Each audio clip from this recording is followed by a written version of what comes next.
agradecer a todos ustedes por esa oportunidad de estar aquí hoy día, de seguir compartiendo un poco algunas de las ideas que pensamos que son de vital importancia.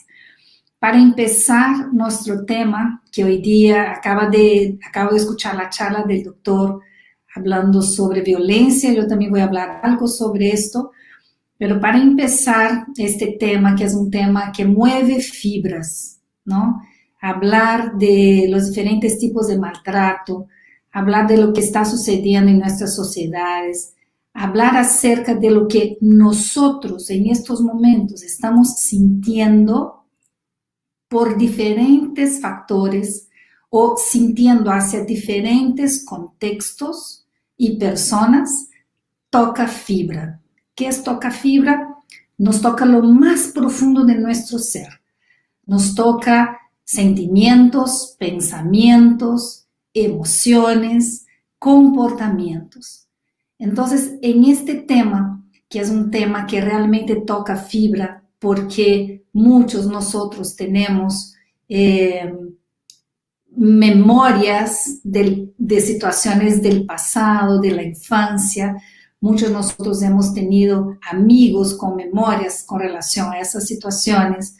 El cerebro trabaja constantemente produciendo un diálogo entre esas memorias, las emociones y el comportamiento, o lo que estamos presenciando, lo que estamos escuchando y nuestro comportamiento.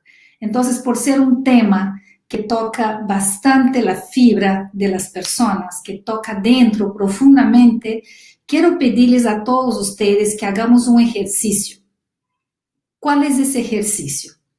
Vamos ahorita a estar, mientras yo voy colocando mis diapositivas, vamos a intentar estar ahora en un minuto, solamente en un minuto, les pido a todos ustedes que se desconecten del chat, que se desconecten de sus teléfonos, hasta de mi imagen acá en la pantalla, y que en este minuto cerremos los ojos y en este minuto hagamos 3 respiraciones profundas, donde vamos a inspirar por la nariz y exhalar por la boca. Vamos a hacer 3 respiraciones profundas, porque como es un tema que toca fibra, nuestro cerebro necesita esta paz, este equilibrio, para que nosotros podamos pensar acerca de nuestro rol, pensar acerca de todo lo que nosotros estamos aprendiendo durante todos estos días y cómo es que nosotros vamos a transformar todos estos temas en una práctica. Bienvenidos entonces todos ustedes a este momento conmigo. Soy Ana Lucía Campos y los invito en este minuto, mientras yo voy a organizar mi presentación, que se tomen un minuto en silencio y haciendo 3 respiraciones profundas. De preferencia en una posición cómoda, con ojos cerrados.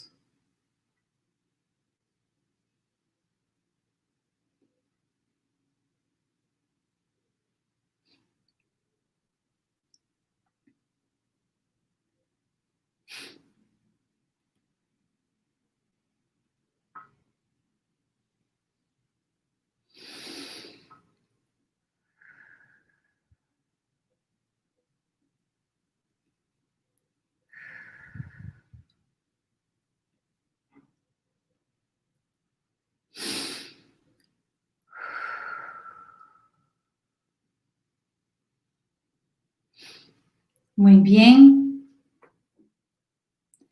Quiero pedir autorización para poder proyectar mi pantalla, porque no me sale, no me deja proyectarla.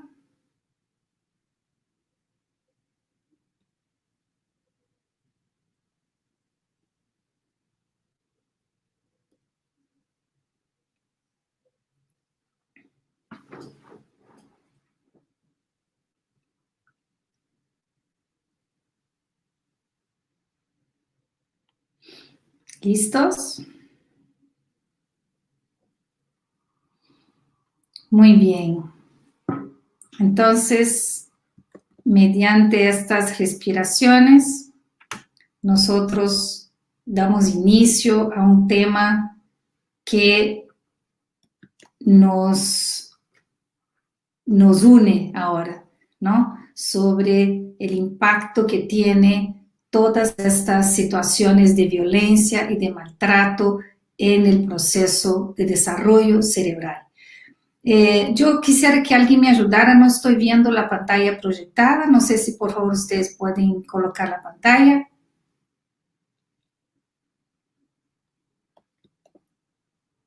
¿La pueden ver o no? ¿Me podrían decir?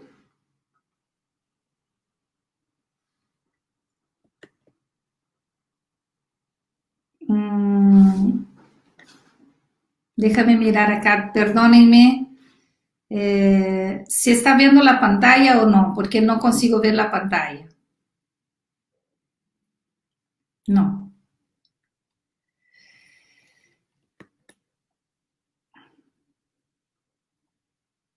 Así se ve la pantalla, por favor.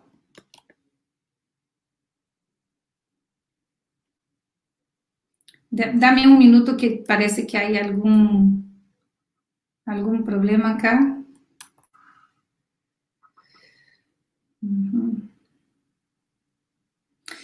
Entonces, como nosotros lo que hemos escuchado ahora en la última hora fue el impacto que tiene la violencia, las diferentes formas de violencia en nuestra sociedad. Y actualmente tenemos una situación que realmente invita a comportamientos de violencia en la familia por la cantidad de tiempo que estamos en confinamiento, por la cantidad de tiempo que estamos en nuestras casas, en nuestras comunidades y conviviendo día tras día con los miembros de la familia que en muchos momentos nosotros hemos convivido durante momentos de la semana, no durante la semana completa. Entonces, en estos últimos informes que estamos leyendo a nivel internacional, vemos que ha aumentado mucho esta violencia en la familia, en nuestras comunidades, en función a la pandemia. Pero la gran pregunta que tenemos cuando cuando hablamos de esta violencia familiar que viene aumentando, ¿qué es lo que nosotros podemos hacer? ¿Qué es lo que nos ayuda el sistema, qué fortaleza nos da el sistema para que podamos actuar en función a este panorama de maltrato y violencia que estamos viendo? Entonces, creo que ahorita se puede ver las diapositivas. Ya, muchísimas gracias. Entonces, pensemos hoy acerca de los patrones de crianza. Como saben ustedes, la crianza, los patrones de crianza tienen que ver con dos factores. El factor paternal, ¿no? La paternidad responsable, ¿no? El parentalismo y las relaciones conyugales. Entonces, la relación de los padres con sus hijos y de ellos como pareja. Entonces, aquí vamos viendo que dentro de la familia se construyen esos patrones de crianza en función a lo que piensan, a lo que sienten papá y mamá o los miembros de la familia que están cuidando de los niños. Y también se dan esos patrones en función de lo que estos adultos vivieron en el pasado, vivieron en su infancia. Entonces, cada familia va construyendo determinados códigos, cada familia va construyendo determinados lineamientos para la educación de nuestros niños y niñas. Y dentro de esos patrones de crianza, muchos de ellos están relacionados con acciones de maltrato en función a la disciplina, ¿no? Nosotros hemos hecho una investigación a comienzo de año y hemos visto cómo es que en muchas familias se piensa que la disciplina se logra la disciplina con el maltrato, ¿no? Se logra la disciplina con la corrección física, con el castigo físico, etc.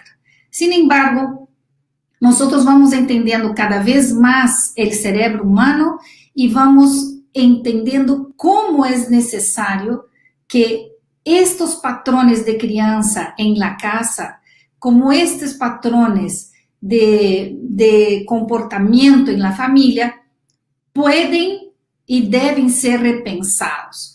Yo no sé si ustedes están viendo las diapositivas o no, no sé, pasa algo que parece que no se está viendo. Aquí yo sí las puedo ver. No sé si ustedes están viendo ahí.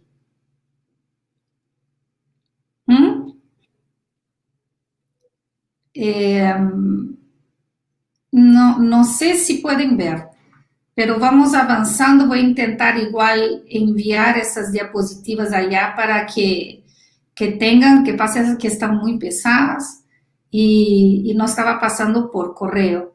Pero vamos a ver si consigo mandar las diapositivas para que ustedes puedan acompañar. Sin embargo, no se preocupen porque esa información también va a estar en un artículo para que ustedes puedan leer el artículo y hacer el acompañamiento del tema que estamos tratando ahorita. Entonces, ¿qué es lo que nosotros necesitamos saber? Necesitamos saber que lo que se habló durante mucho tiempo sobre que el castigo físico o lo que yo hago con un niño o una niña, con el tiempo pasa, que con el tiempo se cura, ¿no? Entonces es pensar que todas esas acciones de maltrato son heridas que el tiempo no cura. ¿Y por qué son heridas que el tiempo no cura? Porque este maltrato continuo en las familias, ¿no? En las comunidades, en los entornos de los niños y niñas, hacen con que el cerebro de este niño y niña reciba de esa experiencia información. Y esa información es una información que puede alterar el proceso de desarrollo cerebral. Entonces, aquí, una de las cosas que necesitamos ver, como dijo el doctor que me antecedió, ¿cuál es la que sigue? Por favor, no sé si me están pasando, ustedes están pasando allá, yo ya perdí el control sobre las diapositivas. No sé si por favor lo pueden pasar a la próxima.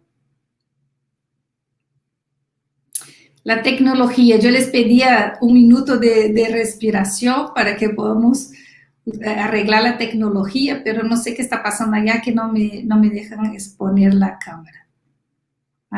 Vamos a intentar de nuevo.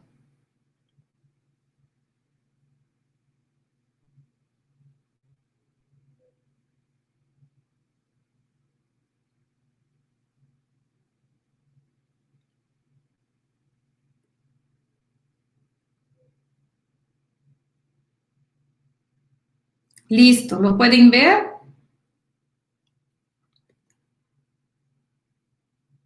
Ya. Muy bien.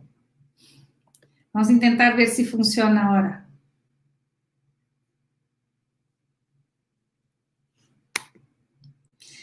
Entonces, según lo que nosotros hemos escuchado en la conferencia anterior y sobre lo que queremos hacer un marco general, es acerca de qué entendemos por maltrato, ¿no? Ese maltrato infantil que dice la OMS, que es el abuso o la negligencia que ocurre en niños menores de 18 años. Y esto incluye cualquier tipo de tratamiento indebido, miren lo que está poniendo ahí, a nivel físico o emocional, explotación comercial, así como otros tipos de explotación, lo que va a resultar en ¿qué? En daño para la salud de un niño o de una niña, para su supervivencia, para el proceso de desarrollo o para la misma dignidad del ser humano. Aquí vamos a ver que cuando nosotros hablamos de maltrato, las investigaciones en los últimos años han avanzado de tal forma que conseguimos nosotros a entender que hay diferentes tipos de maltrato.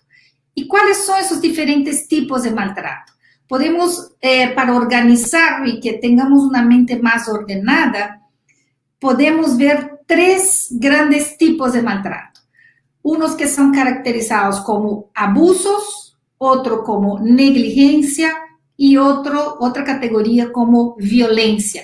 En esa última categoría, el doctor que me antecedió ha desarrollado súper bien, de una forma muy impresionante, todos los tipos de violencia. Y aquí yo quisiera solamente hacer un repaso con relación a esto, ¿no?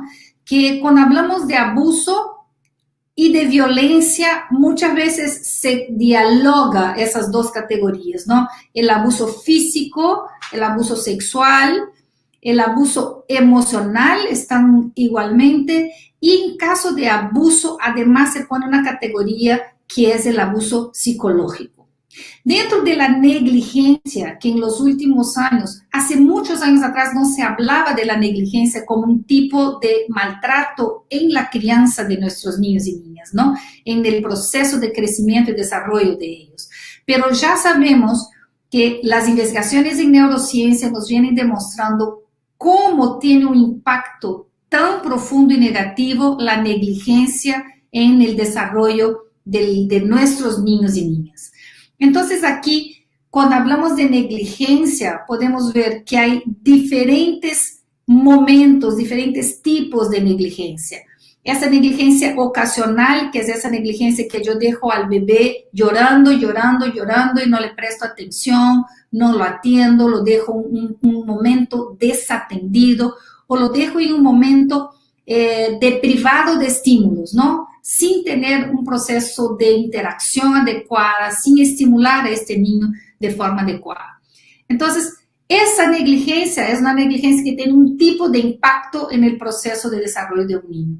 Pero hay otros tipos que son grados más altos de negligencia que van de crónica hasta severa. Y esa negligencia severa, esa negligencia que se practica tanto en las familias, en algunas familias, cuanto en algunas instituciones, fueron demostrando que la negligencia impactaba al cerebro de una forma tan impresionante como los diferentes tipos que tengo acá, el abuso y la violencia en sí, en todos los componentes que hay. También quisiera hacer una extensión de lo que dijo el doctor. Dentro de violencia sexual, aquí hay diferentes formas de exponer a un niño y una niña a esa violencia sexual. El acoso sexual es uno, la violación es otro, porque el acoso no necesariamente hay penetración, en la violación sí hay una penetración en los órganos. Voyeurismo, que es la observación, no estar observando. El exhibicionismo es hacerse ser observado. La pornografía, la prostitución forzada. Entonces, miren cuántas categorías tenemos, y dentro de esas categorías, cómo es que ellas se van dividiendo en diferentes aspectos. Y ahí es donde hablamos de un universo muy complejo de acciones de los adultos que entran dentro de esta categoría, ¿no? Abuso, negligencia y violencia, que resultan en maltrato. Entonces aquí, de una forma solo para iniciar nuestra ponencia, fue exactamente eso, ¿no? Decir, nosotros en nuestras familias tenemos patrones de crianza. Los patrones de crianza son las formas que nosotros educamos a nuestros niños y niñas, de una forma general explicándolo. Y esos patrones de crianza están vinculados con 2 factores, ¿no? Están vinculados con la parentalidad, el tipo de parentalidad que tengo, o sea, cómo los adultos me tratan a mí como niño o niña, y la conyugalidad, cómo es que estos adultos se llevan, se tratan frente a mí como niño y niña. Entonces, dentro de diferentes familias, existe una disfuncionalidad en esos patrones de crianza. O sea, están teniendo determinadas prácticas que no son correctas para el desarrollo infantil. Pero en algunas familias, como hemos dicho, debido a la cultura, debido a los patrones de crianza que esos adultos tuvieron de sus padres de sus abuelos, se practican determinados comportamientos que no son adecuados para el desarrollo infantil. Y muchos de esos comportamientos, los adultos dicen, por ejemplo, hay un castigo físico severo y los adultos, cuando los niños empiezan a llorar, dicen, y no llores si no te voy a dar motivos para llorar, ¿no? O dicen, no pasa nada, con el tiempo eso pasa, el tiempo cura. Y estamos viendo que el tiempo no va a curar esas heridas. ¿Y por qué estamos viendo que el tiempo no va a curar esas heridas? Porque nos hemos preguntado en los últimos años, cuando avanzaron los estudios acerca del proceso de desarrollo cerebral, nos hemos preguntado si existía algún impacto en el cerebro de los niños y niñas cuando están sufriendo maltrato. O sea, ¿será que pasa algo en sus cerebros? Porque venimos hablando mucho de la parte emocional, de la parte física, ¿no? De la parte que tiene que ver con la continuidad de un comportamiento, pero en los últimos años comenzamos a hacer preguntas más profundas acerca de que, ¿será que estas situaciones de maltrato, los diferentes tipos de maltrato, están afectando al cerebro de nuestros niños y niñas? ¿Será que no solamente el maltrato o entonces esa negligencia, ese descuido, no estoy cuidando, no lo estoy atendiendo, estoy escuchando cosas, por ejemplo, hay algunos mitos que dicen, deja que el niño llore toda la noche que él va a aprender a dormir la noche completa. Dependiendo de la etapa del desarrollo, si son los primeros años de vida, este niño necesita atención en la noche porque bajo demanda se da la lactancia materna, que hemos visto en estos seminarios, en esas conferencias, cómo la leche materna en los primeros meses de vida son importantísimos para el desarrollo del cerebro. Entonces, ¿qué es lo que fuimos entendiendo? ¿Cuál fue la ruta que se trazó para que entendiéramos el impacto del maltrato en el cerebro de nuestros niños y niñas? Entonces, si hacemos un poquito de memoria, si miramos la historia, vamos a ver que el maltrato fue un problema oculto, ¿no? Se ocultaba, no se contaba. Y más aún, las situaciones de maltrato, todo lo que se generaba con relación al maltrato, estaba como una situación que se resolvía con el tiempo. Entonces aquí vamos comenzando a avanzar en el tiempo en una década que marcó el cambio en todo eso, que fue para los años 60, en que el doctor Kempe, un pediatra, comenzó a recibir en sus consultas los niños y niñas con algunos síntomas, con algunas señales, con algunas marcas en el cuerpo, y él comienza a observar en esas consultas, en estos niños, que algo estaba oculto, que algo estaba pasando.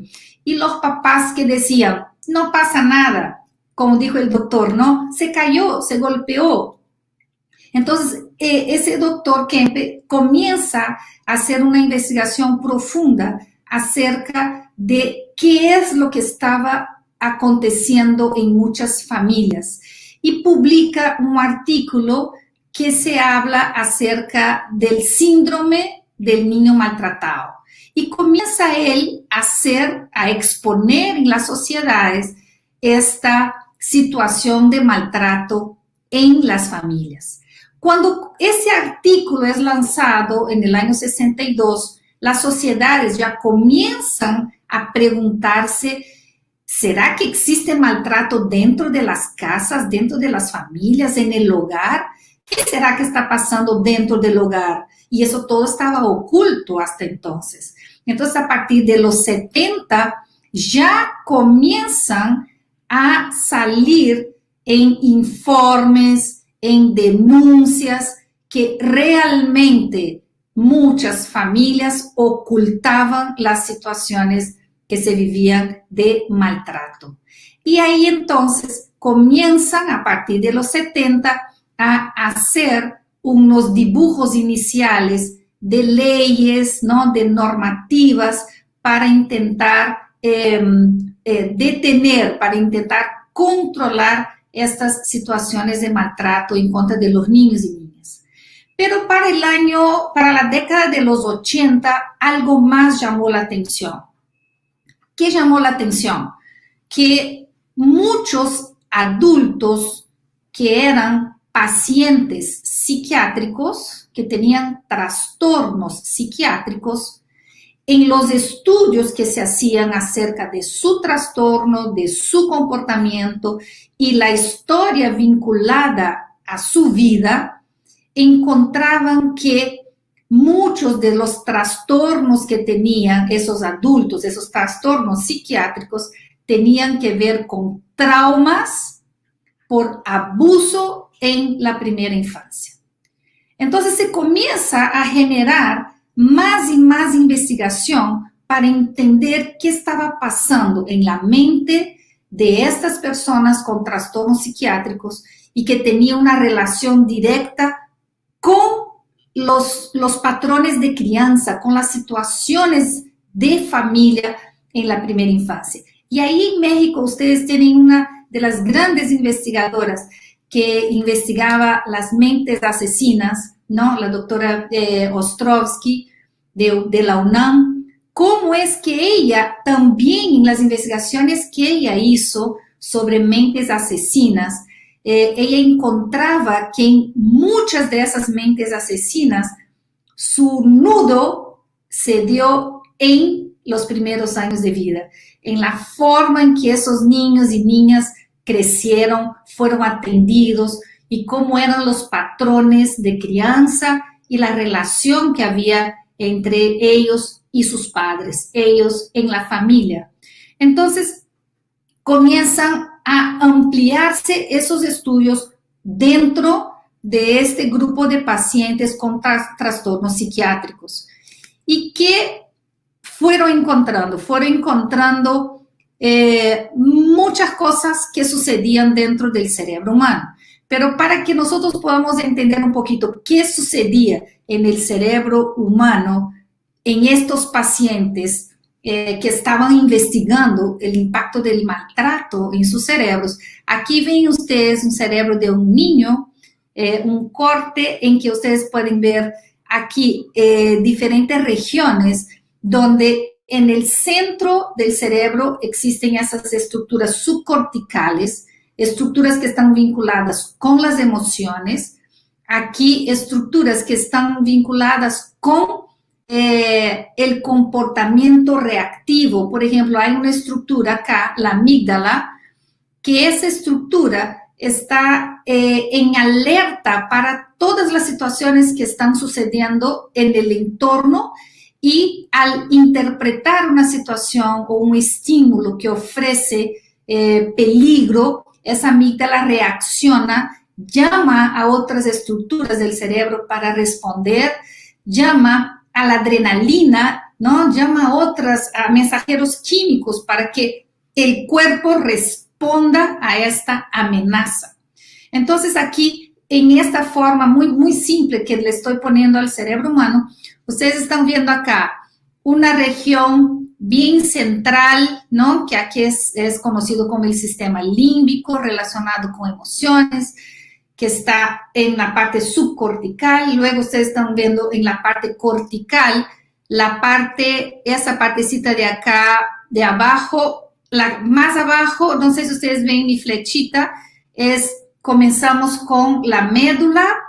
El encéfalo, el sistema nervioso central es como mi brazo, ¿no? Está la parte del brazo que sería esto, que es la médula, aquí está el tronco encefálico, el cerebelo es este volumen que está aquí abajo, y esta corteza que va desde la parte detrás del cerebro occipital, arriba, más arriba, parietales, a los costados temporal, y en la parte de acá de al frente es el frontal. Entonces, de una forma muy rápida, y les pido perdón por eso, así está el cerebro humano, ¿no? Dividido para organizarse en diferentes lóbulos. Tenemos los 4 lóbulos que se repiten en los 2 hemisferios, tenemos estructuras subcorticales y estructuras corticales.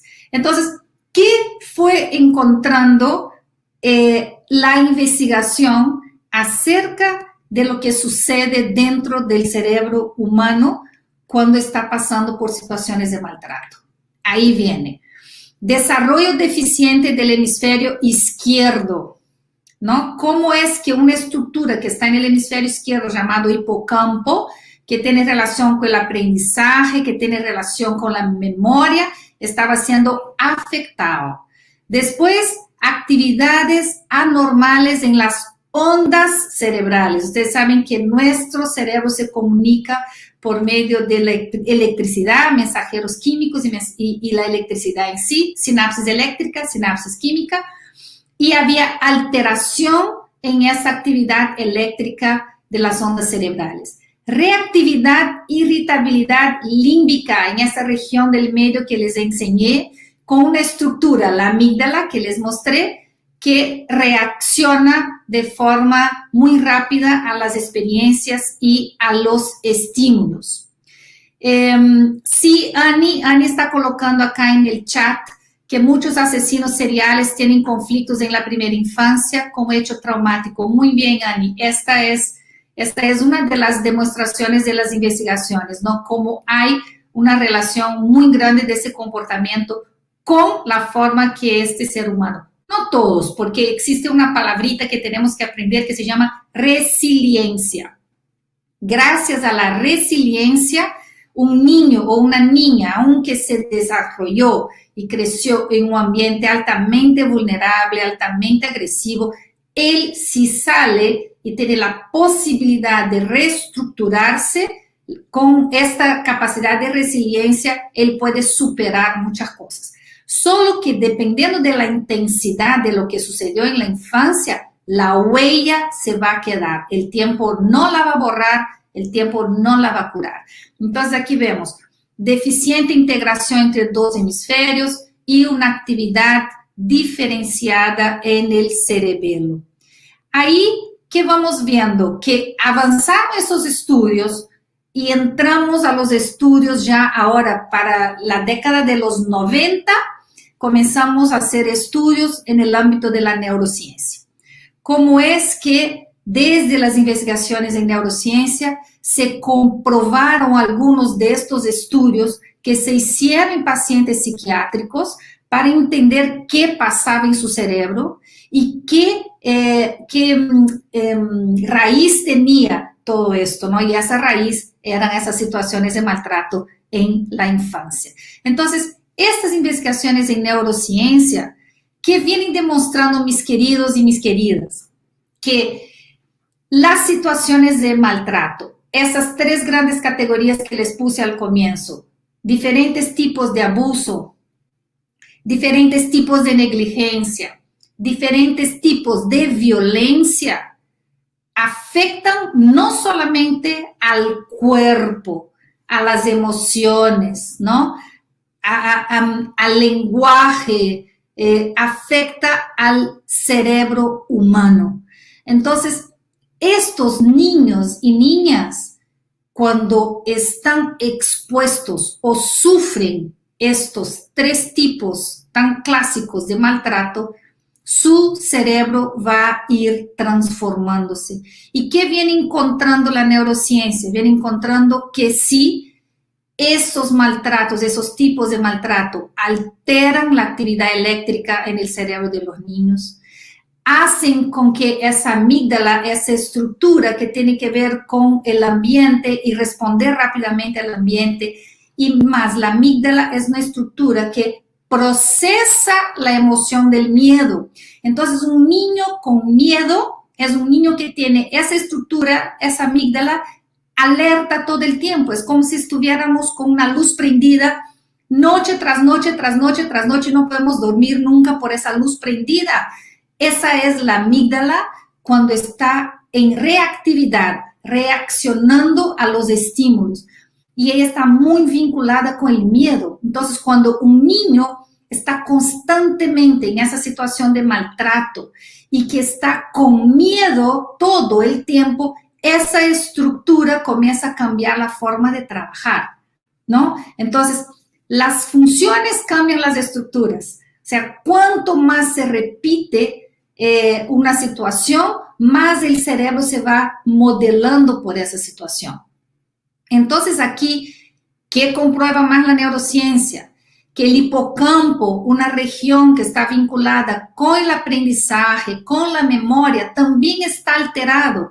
Por ello, que uno de los indicadores que nosotros vemos cuando los niños sufren maltrato, como lo vemos en las aulas, los vemos por varios factores, pero uno de esos factores son las dificultades en el aprendizaje, dificultades cognitivas, ¿no? Para aprender, para retener la información. Alteraciones neuroquímicas, o sea, como les comenté, nuestro cerebro tiene millones de conexiones. Esas conexiones se dan por sinapsis química y sinapsis eléctrica. Las sinapsis químicas dependen de mensajeros químicos. O sea, es un mensajero como un cartero que lleva la carta, entrega la carta y se va. Entonces, ese mensajero químico, existen diferentes tipos de mensajeros químicos y esos mensajeros químicos tienen relación con el comportamiento. Entonces, existen mensajeros químicos que se activan de una forma muy alta cuando los niños están en situaciones de maltrato, en situaciones de negligencia, que es, por ejemplo, la adrenalina, ¿no? Cuando yo estoy con miedo, tengo un golpe de adrenalina y esa adrenalina me lleva a actuar, me hace esconder, me hace sudar la mano, aumenta un otro mensajero químico que se llama cortisol. El cortisol también es uno de los elementos muy encontrados en situaciones de estrés tóxico y por ello toda esa química que tiene dentro de nuestro sistema nervioso va a ir alterándose frente a las situaciones de maltrato. Y también cómo es que esas situaciones de maltrato cambian los sistemas. Nuestro cerebro está lleno de sistemas. Sistemas para la visión, sistemas para la audición, sistemas para el movimiento, sistemas para las emociones, ¿no? Todos esos sistemas conversan entre sí. Cuando existe situación de maltrato constante en la vida de nuestros niños y niñas, estos sistemas también comienzan a alterarse. Estos sistemas comienzan a regularse en función a lo que estamos viviendo. Entonces, aquí, ¿qué vamos viendo? Cuando es que los niños, cuando los niños están siendo, por ejemplo, están bajo situaciones de acoso sexual, ¿no? Todo lo que están viviendo estos niños va alterando estos sistemas que tienen que ver con, vamos a decir, uno de los tipos de violencia sexual es la violación, como yo les dije, ¿no? Entonces, miren cómo funcionan esos sistemas. Aquí, en el alto de nuestra cabeza, están los parietales, los lóbulos parietales, y aquí está la lectura de todo lo que tenemos en nuestra piel, la sensibilidad de nuestra piel. Entonces, aquí en el cerebro está, si te pincha algo en la mano, el dolor está acá, pero se representa acá arriba. Entonces, cuando estos niños son violados, esas estructuras y sistemas se cambian, ¿ya? De tal forma, por ejemplo, que mujeres que sufrieron violación desde los primeros años de la infancia, la amígdala, esa estructura que está dentro del cerebro, hasta el tamaño de la amígdala cambia también. Entonces, miren cómo es serio lo que estamos hablando. Acá no estamos hablando nosotros que el maltrato no es bueno para nuestros niños. No, aquí estamos yendo más profundamente. Estamos hablando cómo que esos diferentes tipos de maltrato realmente pueden cambiar el desarrollo y el crecimiento del cerebro de nuestros niños y niñas. Entonces, sí, es muy complejo. Aquí ustedes hacen algunos comentarios. ¿Cómo podemos identificar? Ahorita vamos a hablar. ¿Qué podemos hacer? ¿Cómo los niños se dan cuenta o no se dan cuenta? Quiero decirles algo. En la primera infancia, cuando empieza el proceso de neurodesarrollo, el sistema nervioso central se organiza para la infancia, ¿cierto? Se organiza siempre para las diferentes etapas. Y una de las cosas que hace el sistema nervioso es, hay una estructura dentro de nuestro cerebro llamado hipotálamo que está vinculada con el comportamiento sexual, está vinculada con las hormonas sexuales. En el comienzo de la infancia es como si el sistema nervioso central pusiera un freno de mano a esa estructura, diciendo, todavía no vienes con todas tus tareas vinculadas al comportamiento sexual, porque estamos pasando por la infancia, ¿ya? Solamente en la pubertad bajes el freno de mano y comienza ese turbillón de pensamientos, emociones y comportamientos sexuales. ¿Y por qué en la infancia no hay eso? Porque para la infancia el vínculo afectivo es importante para el desarrollo cerebral, el afecto es importante para el desarrollo cerebral. Entonces, si no hubiera ese freno de mano, ¿cómo sería el toque? ¿Cierto? Entonces, hay un freno de mano para que las caricias se den, que los abrazos se den, que exista este vínculo afectivo entre el adulto y el niño. Por ello, respondiendo a algunas de las preguntas, ¿por qué un niño no se da cuenta que está pasando por una situación de abuso sexual, ¿no? O de violencia sexual? Porque en esos primeros años de vida, él aún no tiene un cerebro tan maduro que le diga que este toque no es un toque adecuado. Él lo interpreta como caricia.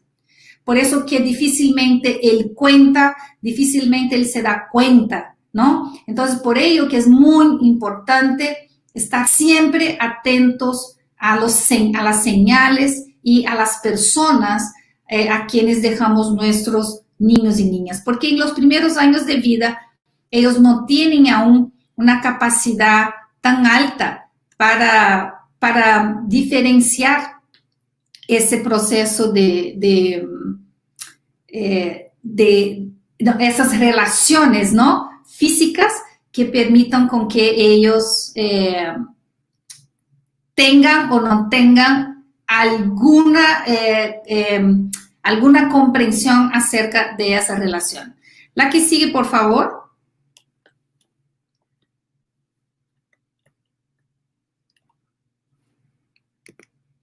Muy bien, entonces cuando yo les decía, qué importante es saber que cuando hablamos de maltrato en la infancia, saber que estamos dejando huella en el cerebro humano. Entonces, no solamente es esa huella que se queda en la piel, ¿no? Es esa huella que se queda en la memoria, sino miren esta imagen que les estoy colocando. Esas son investigaciones muy actualizadas de cómo es que en el cerebro humano nosotros vemos aquí estructuras que se cambian frente a esas situaciones. Entonces, en esa primera columna estamos viendo cómo es que frente al abuso verbal, cómo esas estructuras que están en rojo están siendo alteradas. Acá la materia gris del córtex auditivo, o sea, de tanto que estos niños están escuchando ese maltrato verbal, esa corteza auditiva en la figura B está mostrando cómo esta relación de comunicación entre lo que escucho y lo que hablo también está siendo alterada. O sea, muchos de estos niños desarrollan dificultades en lenguaje cuando también están sufriendo este tipo de abuso verbal. En la columna, la última columna, la tercera, ustedes están viendo ahí cambios que suceden en el cerebro de los niños y niñas frente al abuso sexual. Miren lo que les hablé aquí en esa parte de abajo, en la figura F, cómo es que esta región somatosensorial, o sea, relacionada con la sensación de la piel, está siendo alterada.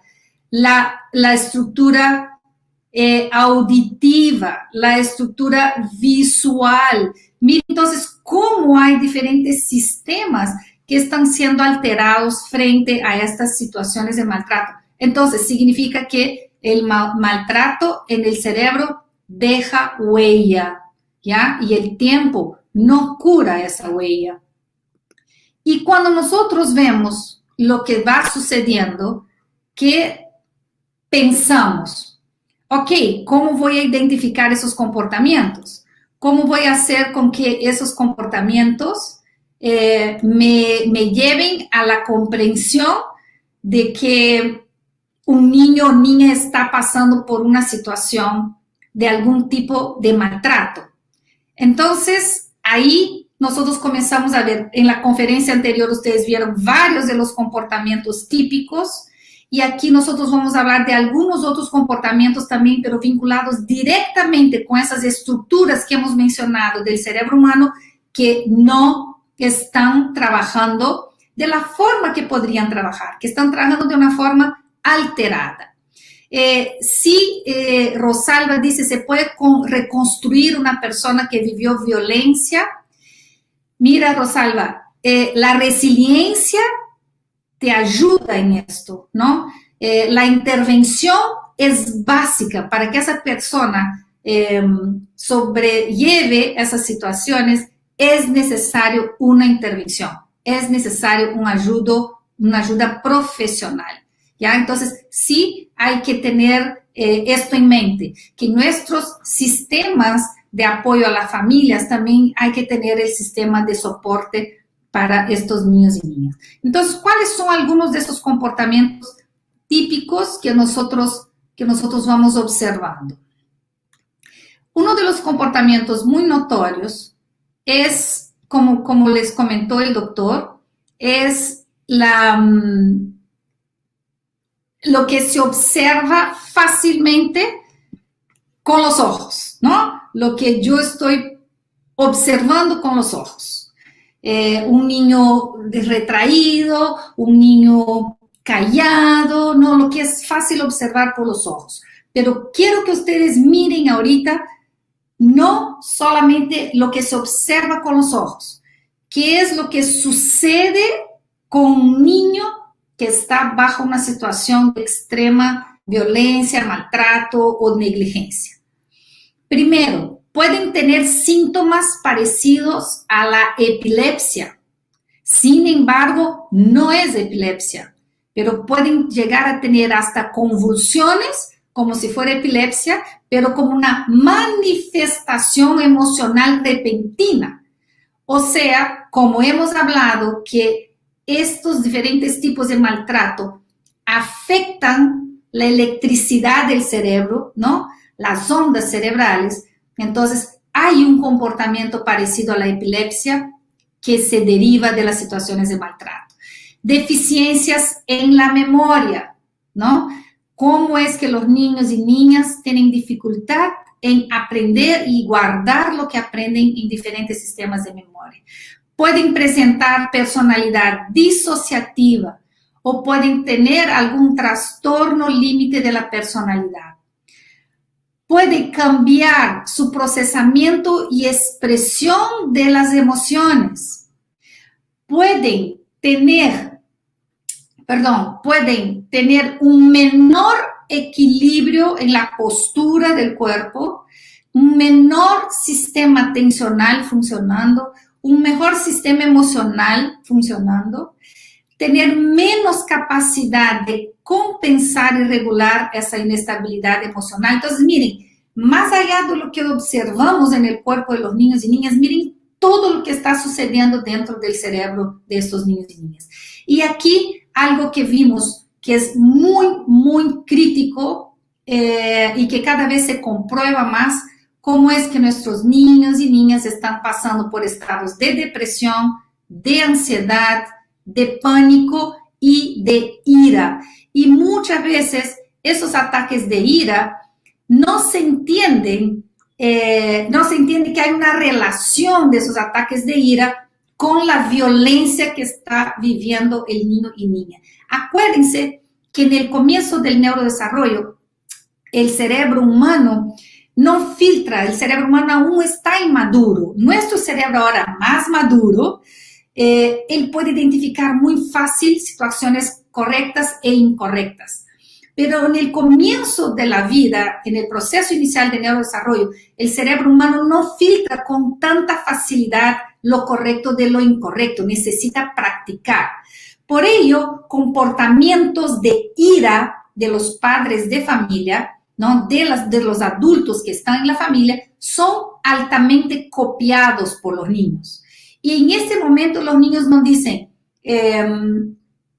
esta ira me puede llevar a un comportamiento inadecuado, mejor voy a regular mi ira. No, ellos repiten el patrón, ¿ya? Y la ira es una emoción que está por detrás de muchos de esos comportamientos de maltrato, tipo abuso, violencia, o entonces también la negligencia en sí, ¿no? Porque muchas veces esta rabia que tiene el adulto de tener que sacar de su tiempo para atender a un niño, porque su tiempo es más importante que el tiempo que él da a los niños.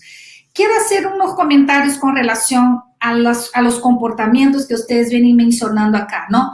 Cuando un niño juega con la pistola, cuando un niño muerde al otro compañero, cuando un niño tiene algunas actitudes de violencia o juegos violentos. Quiero decirles que en el proceso de neurodesarrollo determinadas conductas son normales para el proceso de neurodesarrollo. O sea, juegos de policía y ladrón, juegos de pistola, los juegos de lucha, todo esto tiene que ver con ese proceso de neurodesarrollo, porque esas estructuras que, como les comenté, que están en la parte subcortical, como la amígdala, que está vinculada con la permanencia, mi vida, ¿no? Como individuo, mi vida como especie, nuestra especie. Una de las cosas que hace la adrenalina es dar al cerebro la indicación, ataca o huye. Entonces, juegos donde la adrenalina está más presente, es normal que los chicos tengan esas relaciones, ¿no? Y más, hasta que los chicos, ahí más o menos entre los 3 años y 4 años, comienzan a desarrollar la teoría de la mente, comienzan a entender al otro, las emociones del otro, comienza a desarrollar la empatía emocional, porque hay 3 tipos de empatía. Este niño comienza ya a ponerse en el zapato del otro y ya a entender el dolor del otro. Entonces, las conductas más agresivas, cuando van mejorando nuestros niveles de empatía, mentalizar al otro y nuestras habilidades sociales, esas conductas van disminuyendo. Entonces, por un lado, hay algunas conductas que son naturales de la infancia. Lo que tenemos que ver es que si esas conductas no están siendo generadas por una situación que no es natural para la infancia. Entonces, aquí, ¿qué vamos viendo? Cómo esas estructuras, acá mostrándoles de nuevo el cerebro humano, cómo es que esas estructuras, miren la amígdala, que es esa almendra chiquitita aquí, azul más oscura, cómo es una de las estructuras que está siendo demasiado modelada por esas situaciones de maltrato y por esos patrones de crianza que no son adecuados, como los patrones de crianza que tienen negligencia. Aquí ven ustedes el hipocampo, otra estructura que les mencioné, que tiene vínculo con el aprendizaje, la memoria, ¿no? Cómo es que esas estructuras que se van construyendo y se van volviendo más funcionales y maduras en la infancia, son estructuras que están siendo alteradas. ¿Y por qué esas situaciones de maltrato alteran al cerebro? No alteran solamente el cuerpo. ¿Por qué tienen que alterar al cerebro? Comenzamos a investigar en las últimas décadas a partir de situaciones muy tristes y muy complejas, como por ejemplo los abusos, ¿no? La negligencia, los diferentes tipos de maltrato que fueron verificados, ¿no? Que fueron estudiados, que sucedían dentro de instituciones. Y una de las más famosas es de los orfanatos de Rumania, cómo es que los niños y niñas en esos orfanatos no solamente no crecieron, no desarrollaron como tenían que ser, no desarrollaron habilidades y competencias como tenían que ser. ¿Y por causa de qué? Por causa de esas situaciones de diferentes tipos de maltrato, incluyendo principalmente la negligencia, en que ellos estaban echados todo el tiempo en una cuna, muchos de ellos amarrados en una cadena, sin recibir afecto, sin recibir estímulos sensoriales, sin recibir interacción, ¿no? Y esta forma de vida de estos niños alteró de una forma muy fuerte al cerebro, a la construcción del cerebro. ¿Y por qué el cerebro se dejó llevar por esto? Porque el cerebro es plástico. Cuando hablamos que el cerebro es plástico, hablamos de cómo es que el cerebro se deja modelar por el ambiente. ¿Por qué?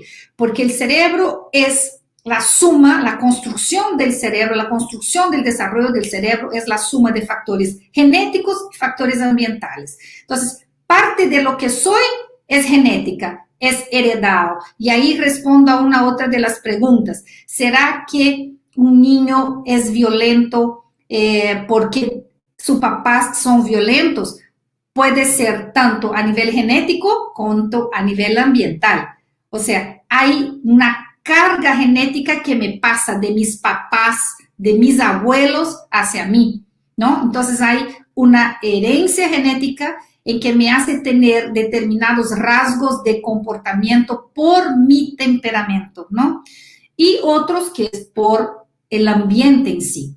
Entonces, como el cerebro para construirse necesita de la experiencia, por ejemplo, las neuronas de un determinado circuito vienen programadas genéticamente para la visión, para reconocer formas, colores, tamaños, etc. Pero no vale que ella tenga solo el potencial de identificar formas, colores, etc. Ella necesita ver algo que tenga forma, ver algo que tenga color. Entonces, la experiencia y el ambiente que conversa con la genética y construye al cerebro. Por eso que hablamos de neuroplasticidad, de cómo el cerebro es plástico y se deja modelar. Y ahí, cuando hablamos de neuroplasticidad en la infancia, estamos hablando que el cerebro es más plástico aún en la infancia, porque el cerebro recién está aprendiendo todo lo que tiene que aprender acerca de las personas y acerca de los ambientes. Entonces, ¿qué va sucediendo? El cerebro se va transformando en función de la experiencia. Pero lamentablemente, las situaciones de maltrato son experiencias negativas para el desarrollo del cerebro. Entonces, van a cambiar regiones específicas, van a cambiar los sistemas sensoriales, van a cambiar las dimensiones emocional y las dimensiones social. Entonces, sí, el cerebro, la plasticidad del cerebro es una moneda de doble cara. Así como el cerebro se deja modelar para aprender un nuevo idioma, ¿no? Aprender el lenguaje oral, el cerebro también se deja modelar cuando hay una experiencia constante de maltrato que va a ir cambiando la forma en que el cerebro se va construyendo. Entonces, sí es muy importante que nosotros estemos atentos al cuidado de cada una de las experiencias, ¿no? Y aquí les cuento algo que es tan increíble. Las investigaciones que estuve leyendo, algunos de nuestros niños y niñas, mira cómo el cerebro responde a esto. Algunos de nuestros niños y niñas que sufren violencia sexual por violación, ¿no? Que son violados. Ustedes saben que en el cerebro, en esa región del cerebro que está identificando cada pedacito de nuestra piel, de nuestro cuerpo, también tiene aquí un mapa donde están registradas las sensaciones de los órganos genitales. Entonces, sucede que el cerebro pasa por un cambio adaptativo para que esta región que está siendo violada vez tras vez pierda la sensibilidad. Imagínense qué tan fuerte es la plasticidad del cerebro, cómo es que él tiene que adaptarse a esta situación, ¿no? Así como los dedos de la mano se adaptaron para poder aprender a escribir, también cómo es que las estructuras se van adaptando para que los niños puedan enfrentar esas situaciones tan complejas. Bueno, los estudios son contundentes, pero aún falta mucho más por investigar. ¿Qué tenemos que hacer? Coincido completamente con el doctor que habló antes de mí, que tenemos que tener un proceso de información a nuestras sociedades. ¿Qué recomiendo? Hay que llevar cartillas, ¿no? Hay que llevar folletos, porque muchas veces cuando hablamos que el maltrato, el castigo físico, ellos proyectan eso como cuerpo. Los papás dicen, no pasa nada, está rojo, pero después se va, ¿no? El tiempo cura. No, hay que ir con evidencia científica, hay que hacer documentos y entregar y distribuir en nuestras comunidades. Nosotros tenemos unos folletos, si ustedes están interesados, pónganme ahí que están interesados en recibir esos folletos, podemos hacerlos llegar al CONAFE, que son folletos que entregamos a las familias para decir que el maltrato no solamente lastima el cuerpo, el maltrato, las diferentes formas de maltrato están lastimando también al proceso de desarrollo cerebral.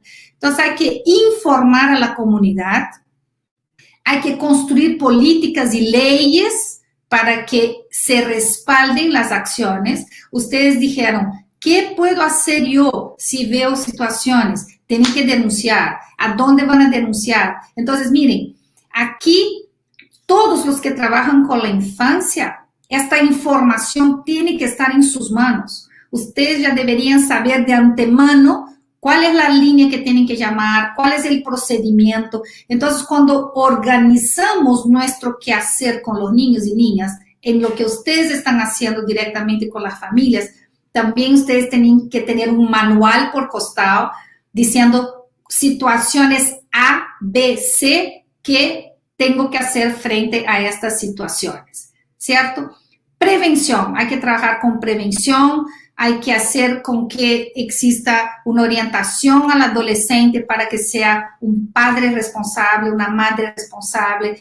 Prevención en las familias, porque por más que la familia diga, en mi casa no hay situación de maltrato, sin embargo, el papá perdió el trabajo, la mamá perdió el trabajo, están los dos muy estresados, ansiosos, y de repente el hecho que el niño se acerque para conversar, ¡plá!, comenzaron el palmazo, comenzó la situación de maltrato generada no por los patrones que las familias estaban desarrollándose normalmente, sino por la situación que estamos viviendo ahorita a nivel mundial.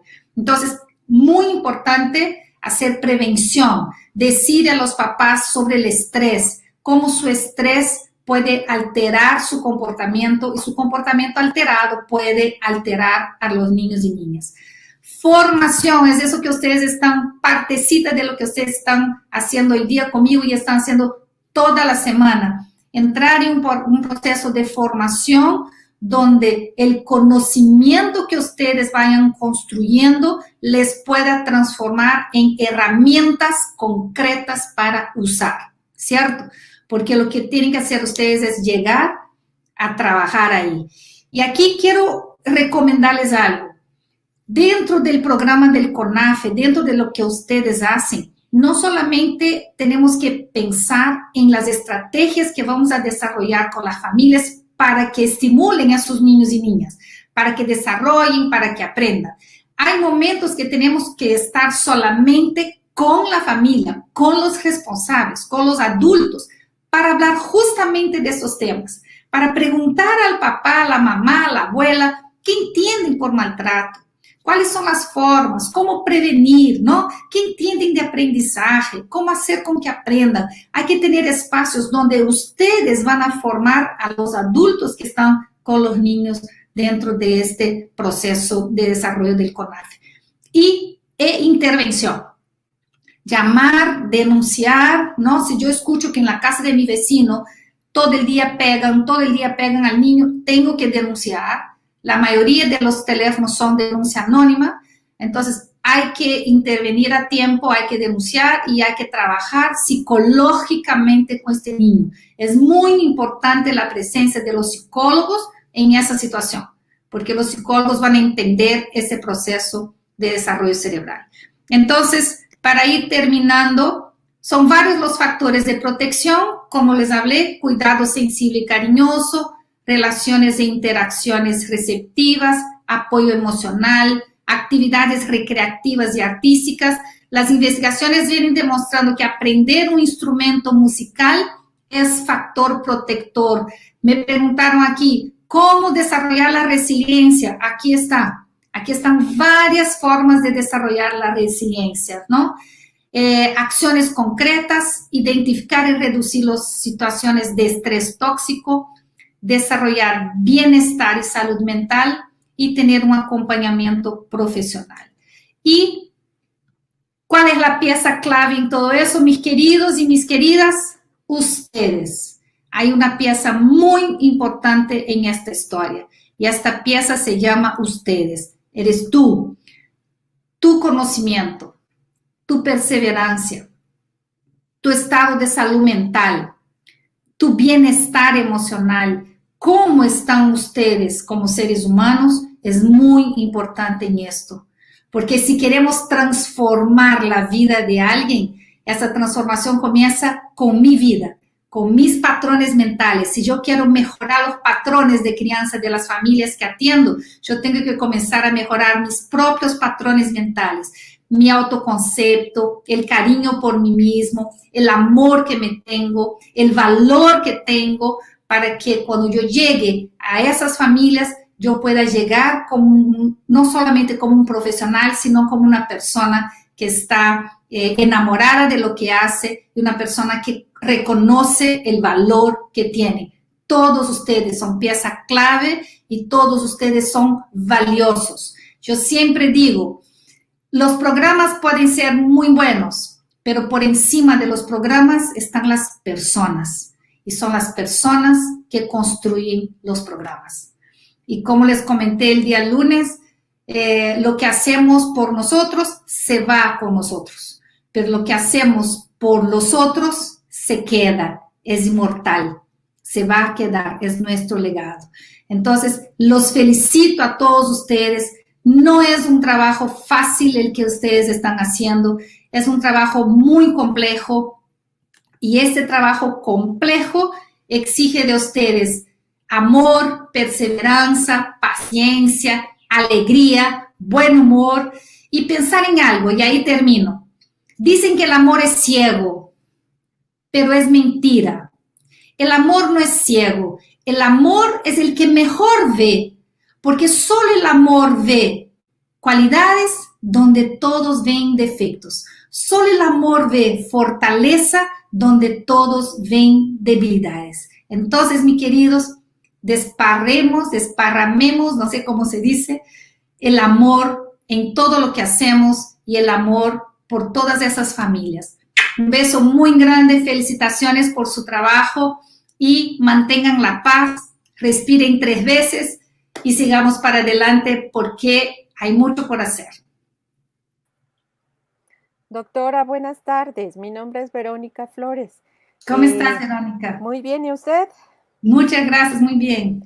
Bueno, pues muchas gracias, doctora Ana Lucía Campos, por su presentación, que profundiza sobre lo que sucede en el desarrollo de las niñas y los niños cuando han sido expuestos a cualquiera de estos tipos de maltrato que usted abordó, ¿verdad? Y la relación entre genética, desarrollo cerebral y todas estas cuestiones que en particular para mí es un tema muy, muy interesante, me apasiona el tema, pero bueno. Ahora vamos con las preguntas que hacen las promotoras que nos han estado siguiendo vía YouTube. Y bueno, pues son muchas preguntas, muy buenos comentarios, pero básicamente vamos a empezar con estos tres. El primero es el folleto que usted nos menciona. Nos encantaría tenerlo con nosotros. Si nos lo hace llegar a oficinas centrales del CONANFE, pues nosotros nos encargamos de compartirlo con las promotoras. Muy El bien, acá lo segundo, apunto como una tarea. muchas gracias. El segundo es, como promotoras educativas, ¿cómo podemos promover ambientes libres de maltrato? Esa es Ujú. una pregunta. No sé si gusta que le diga las preguntas y luego ya usted hace su intervención o quiere que haga preguntas y después pregunta y ¿Cómo, respuesta. cómo prefiera usted? ¿Cómo prefiera? Ok, bueno, la segunda pregunta es, ¿la violencia se transmite genéticamente? ¿Por qué hay Ujú, niños violentos si en su casa no viven violencia? ujú, ¿Cómo influye la violencia en la vida adulta?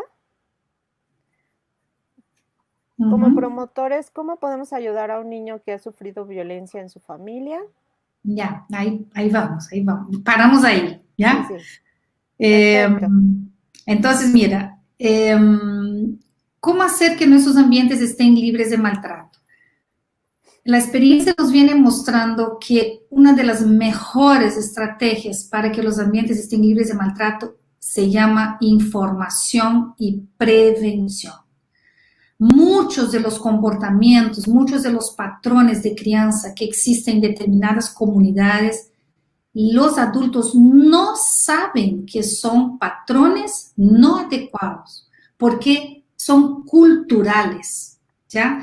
Entonces, de una forma muy serena, ¿no? Tenemos que entrar a dialogar con esa cultura de la comunidad, porque algunas investigaciones demuestran esto, que tanto los hijos cuanto los padres creen que para ser mejor alumno, para tener buena nota, para tener buen comportamiento, que los papás tienen derecho a pegarles. Y los papás dicen eso, como yo soy el padre y quiero disciplinar, yo tengo derecho a pegar. Para ellos es un derecho, ¿no? Entonces, esto llega a ser cultural. Para desarrollar ambientes libres de maltrato, lo primero es información, Ujú. información y formación. Y esa información, cuando nosotros colocamos un argumento científico, cuando nosotros, la experiencia nos ha mostrado eso, Verónica, cuando nosotros mostramos a los padres de familia qué pasa en el cerebrito de sus hijos cuando ellos están siendo agredidos todo el tiempo, físicamente, verbalmente, los papás cambian la forma de convivir con los niños. Y en una de las diapositivas que mostré, que no mencioné la columna del medio, era cómo ahorita la investigación avanzó tanto que antes se investigaba y se decía, ok, esa violencia, ese maltrato afecta el maltrato, el abuso físico, el abuso sexual, pero ahorita la investigación es tan profunda que estamos que cuando el niño es testigo ocular de la violencia entre papá y mamá, de la violencia entre los adultos, que eso también está afectando la arquitectura cerebral. Entonces, ver la violencia familiar doméstica también, porque la mamá dice, yo no pego, pero entre papá y mamá están que se pegan, ¿no? Entonces, para mí, para nosotros, lo que pensamos que es súper importante es información, información con argumento científico. Segundo, la violencia es genética. Como les comenté, nosotros somos el resultado, ¿no?, de una interacción dinámica entre factores genéticos y ambientales. Entonces, hay algunas investigaciones que demuestran que los patrones de ira, porque la violencia es una es un comportamiento vinculado con una de las emociones que se llama ira. Puede derivarse la violencia también de una emoción que se llama miedo, ¿ya?